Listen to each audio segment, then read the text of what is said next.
Paul, congratulations, a massive result here today against Blackburn. You must be over the moon.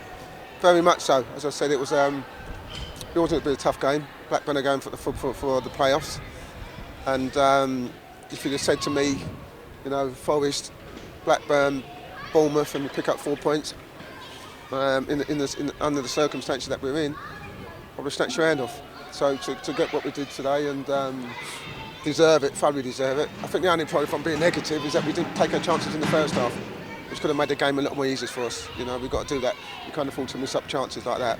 But second half, we dug in. Got the 1 goal from Josh, and it was a 1 goal.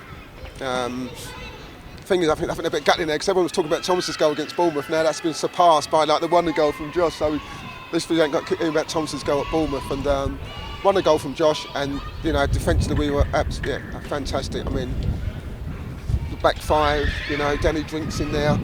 I mean, they were awesome. We had to defend for our lives, and it's just nice to get a 1-0. It really is, to keep a clean sheet and get a 1-0, we move on. That's it, because you could be talking about not taking your chances and that coming back to bite you, but built on a really good defensive performance today, wasn't it? Got to. The base has got to be defensive. As I said, the skipper and Tom Holmes were outstanding left back.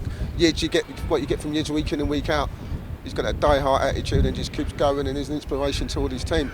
But as I said, we've got to keep clean sheets and we're going to pick up points. And I said to him, clean sheet. We take a point, we take a point. We took 3 today, and it's been a great day.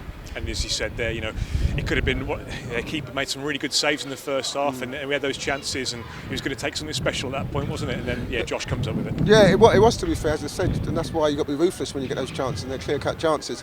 And when you're kind of there hitting long balls into the box, it can fall to anyone. And if we'd have come away from this game thinking, wow, then it'd been a nightmare. But thank you to Josh with his 1 goal. It's put us in a good position before obviously the international break. And that's it, isn't it? We go into that break now feeling in a really good mood, really positive, 2 good results in the bounce, and it probably makes that work slightly easier, doesn't it? It's a small detail, but it'll make life a bit easier for 2 weeks. It will. I think it's important. Most teams, you want to, whatever team you're playing or who you play for, just have a good, winning, positive vibe on, before a 2-week break is important. And getting that win today, the legs can go away. They can rest their legs. They've had a tough week, a lot of running, and they can enjoy it for maybe a couple of days. Then we've got to focus back on what's going to be a massive game against Barnsley. That's it. Lastly, again, 8 massive games coming up after the break, but there'll only be one focus initially. Goes without saying it's a big game because it's Barnsley. So, as you said there, a little bit of time to switch off, but then it will be full steam ahead again. Well, listen, it's not just Barnsley. We keep talking about Barnsley, but there's still Derby, there's still Peterborough. You can't cut these teams out. And we're kind of saying now it's all Barnsley or us, but these teams are going to fight to the end, So we've just got to do what we do. We've shown today that we can defend when we have to defend, and we've shown at times we can create chances. We've just got to be more ruthless enough. And that's my mind's already switched to Barnsley now. Well, it won't be just because it's my wife's birthday, so I'm going to go out for dinner first. But tomorrow it'll be straight on to Barnsley.